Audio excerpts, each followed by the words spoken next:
Drax is probably not coming back. So I've already talked about it. Dave Bautista, he's been very vocal. Very, very vocal. And he's recently come out and he said, hey look, I'm asking Marvel Studios to use James Gunn's script.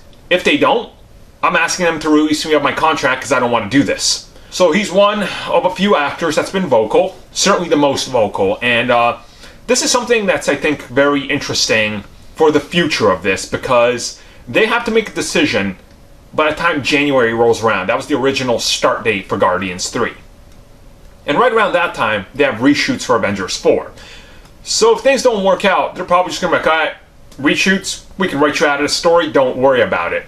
But this raises another big concern. Because as I've talked about it before, James Gunn wrote the script. So if you want his name not to be the only one, you have to do significant rewrites to the actual script they have. Which means it has to be 30% or more rewritten. That way it's not James Gunn's script anymore and he wants out of it. Big problem for Disney and him if they can't come to an agreement because they're not going to want him if he's vocal because he's going to refuse to do things like, you know, going and pushing in advertising, you know, doing certain interviews and stuff. Things like that. He's going to be very much against it, which has happened before in the MCU. I've talked about this before, you know, Edward Norton. So things could get really interesting here in the next couple months with decisions on how the Guardians movie is going to shape up.